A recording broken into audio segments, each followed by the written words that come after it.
and he was earlier the Global Engineering Services in Capgemini. He has worked for more than 28 years in the areas of IT, diagnostic medical imaging, BPO, and general management.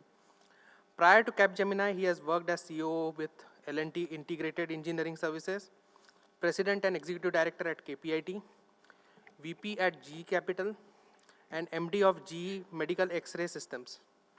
Girish is passionate about quality, brings a strong metric orientation in operations, and is focused on engineering productivity. I now welcome Girish on the stage. I request our board member Achyut to felicitate the guest.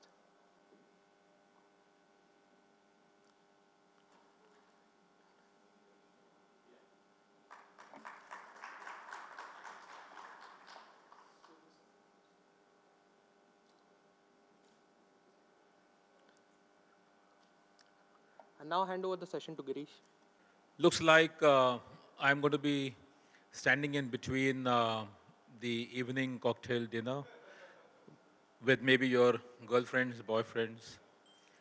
Uh, so I'm going to be quite quick in this. Compared to my earlier speaker on the slide numbers, probably he had 17 or 18. I will try and compete with him on just about making it 32 slides. Is that okay with you? So I have a question here.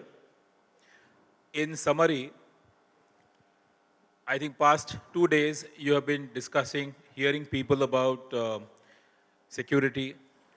Is it a myth or a reality?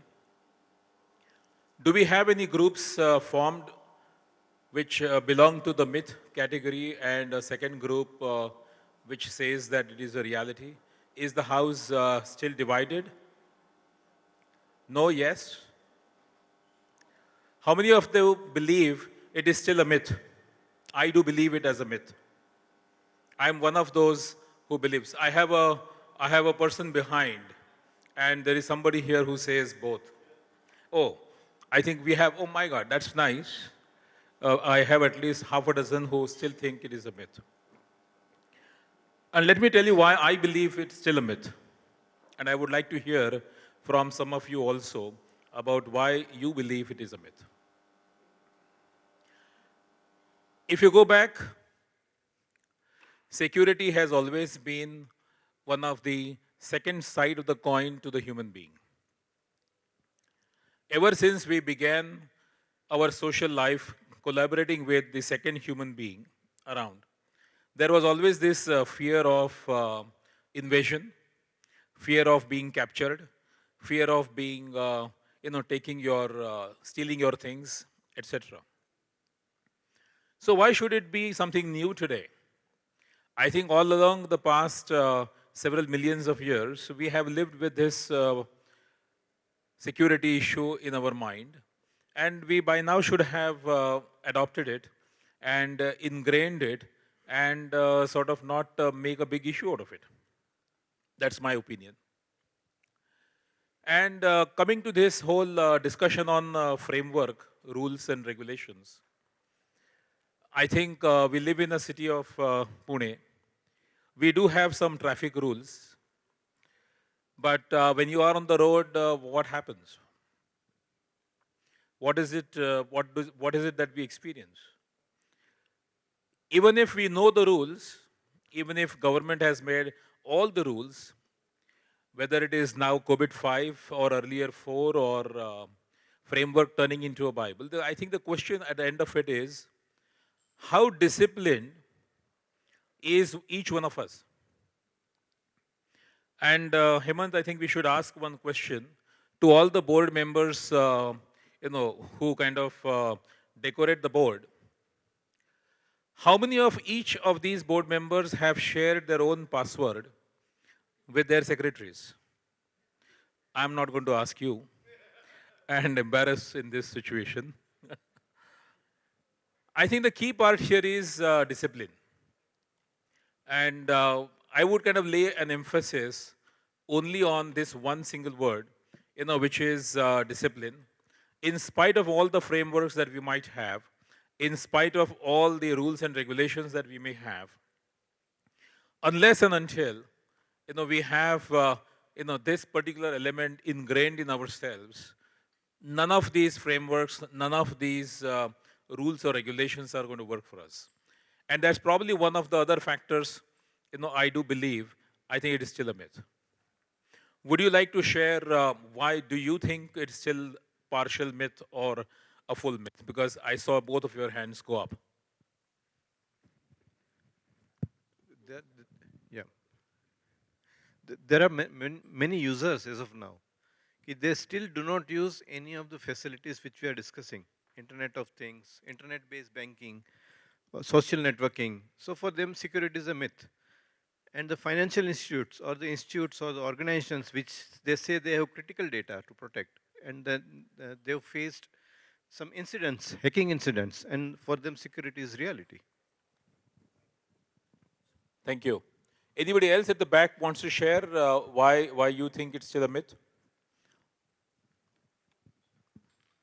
Can you take the mic at the back? The last person though.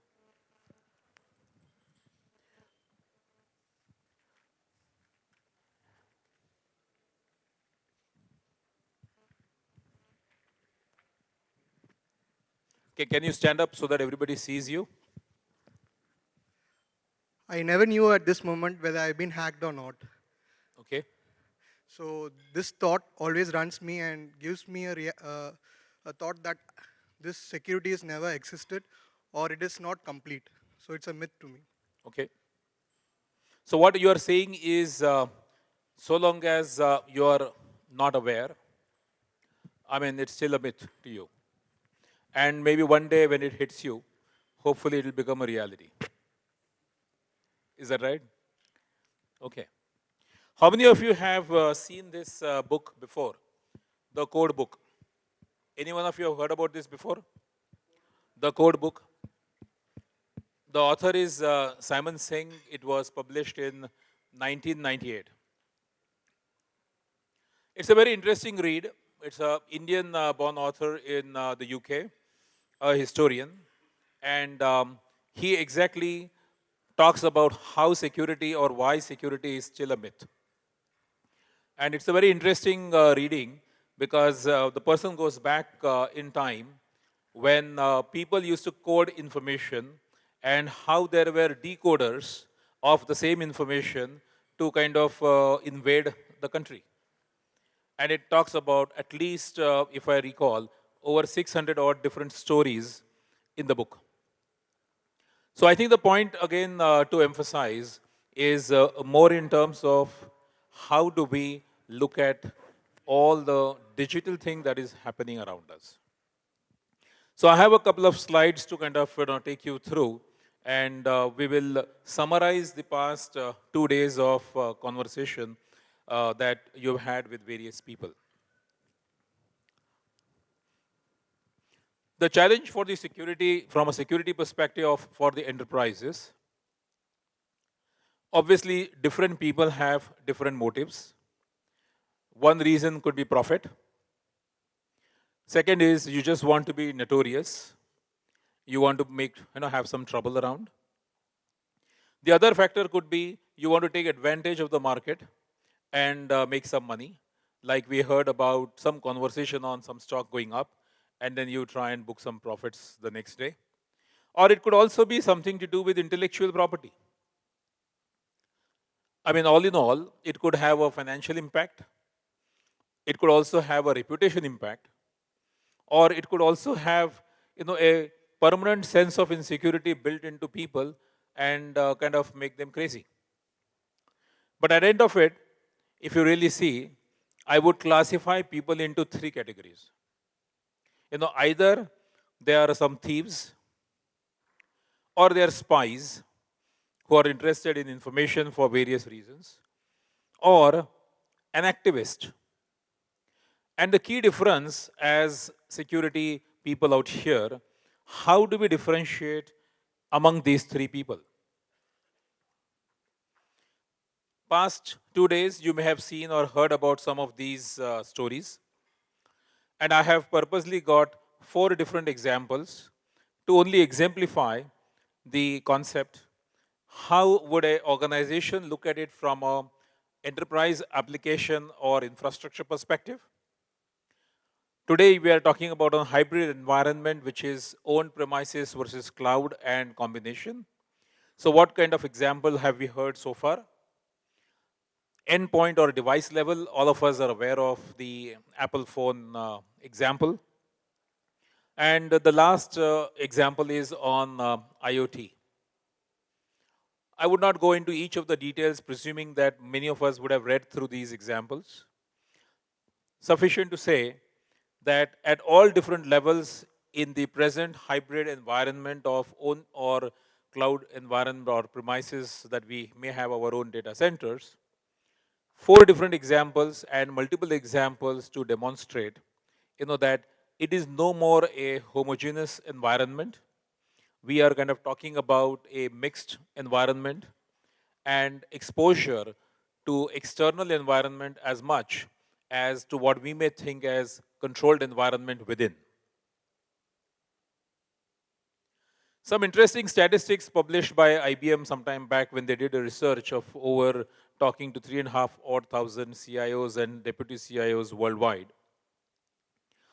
The interesting part, which at least I noticed, was the yellow circles.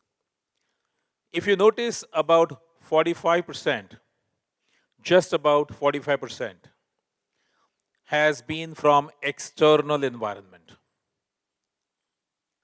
Because we always believe when there is a theft at home, it has to be somebody outsider, maybe the maid or some driver or some newspaper wala may have committed the crime.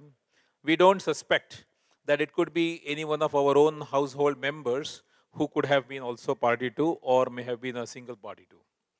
55%, 55% of the incidents that happen are internal, of which 1/3, or let us say 31.5%, are truly malicious, and the other is more in terms of inadvertent, maybe more adventurous, people who are experimenting a few things, internally.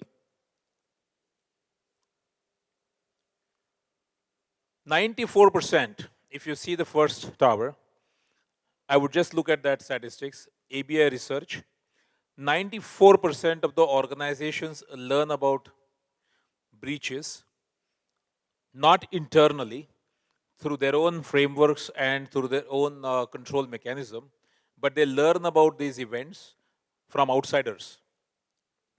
I think this is the biggest concern. Because if there is an escalation from a customer and we have not been able to figure out internally before the customer tells us, obviously something is not right. I think we have failed in our duty to have figured out all the frameworks, all the process, and what have you. I think this is a very, very revealing statistics to me, at least. 94% of the events we end up learning only from an outsider. If you look at the middle one, the hackers, attackers are not people in a hurry. They're not hasty people. They want to take it slow. They want to kind of take their own time. First, they may withdraw maybe 100 rupees. You may not even notice. And they will try another 100 rupees. Again, you may not notice. And then maybe after some 8th or 10th time, suddenly a few lakhs of rupees is gone, either from your credit card or your bank account or wherever. So we need to be sure that when we are looking at trends, when we are looking at some data, are we really looking at some of these, slow action hackers? On the right side, which is the third, column out here, wearing our seat belts. It's a caution. I mean, you do not, say that I have been riding the scooter without a helmet for the past 25 years. I have never met with an accident, so I don't have to wear it today. That's not an approach that we may want to take either way. We have heard today as well as yesterday about events on ransomware. Maybe at this stage, I would like to give an example of an event which I personally went through in my organization just about a few months ago. So here is a case, where the customer, as I said, 94%, the customer is escalating the matter, saying, "Hey guys, some of your employees have hacked our data of our employees, and the social security numbers and the like personal information of our employees, has been taken away." That's correct. Because as a service provider, our employees, and that we work for customers, obviously we got into the forensics. And what did we learn? I would like to rewind the story in retrospect. So here we had an employee who thought of making some money privately during weekends, during the evenings, because this person was trained in a very, very specific technology, which is kind of niche technology. And the friend's friend was in a business of offering such training programs via Facebook.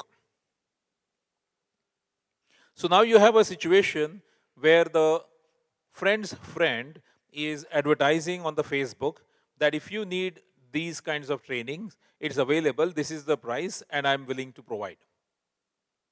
So then we have a customer who accepts it, and the customer pays 2 lakhs of rupees only for 4 hours session, 1 hour session each for 4 days or 4 times. And the show begins. So how did it happen? What did it take to get there? So this employee of ours transfers the data and the files, the training material, etc., the screenshots via Capgemini email ID to her own Gmail ID. Step one. Do we not have controls in our organization? We do. As soon as data goes out of our domain into a separate domain, immediately a trigger goes to the supervisor that such and such a thing has happened. But then there is a normal excuse. I'm working from home. It takes 2 hours to commute one way into Bangalore. So I don't want to spend 4 hours on the road. So if I have to work from home, I need some flexibility. Well, and being employee-friendly organizations as we are today, or we want to be, it's all allowed. And the explanation accepted. Obviously, now the training program is conducted, and then we discover that this customer actually is one of the persons from our neighboring country and has started demanding money from our customer. The long story short, all the controls of moving from one domain to the other, conducting those programs, the person trying to ask for a ransom money from the end customer because now I have the customer, the employee data, etc., etc. How did we handle it? What did we do? Besides the employee losing the job, that's kind of granted or taken for granted. That's an obvious action. But then it had to be taken to the ATS. It had also to be taken to the local forensic people, because you never know the implication that how and what this person will do from our neighboring country using this information, and that ransom has been demanded. It was not let us say, imagined that any one of us would have to be involved so deeply into these kinds of, one is investigation, second is trying to foolproof the system subsequently. The knee-jerk reaction obviously is stop all the internet access, Gmail access. That's the first thing. I know that's a extreme action that we will all take. Quarantine everything, so on and so forth. But I think at the end of the day, what was missing was we never observed this person. What is this person into? Why is this person, leaving quite early, not coming on, many days, and so on and so forth. The slow part of action which happened, and some amount of moonlighting on such training programs, either on the weekends or later in the day or early in the mornings. And the colleagues knew, because she used to probably share some of this, that maybe you could also make some money, but it was never taken seriously. So these are some true incidences that some of us as organizations have encountered, and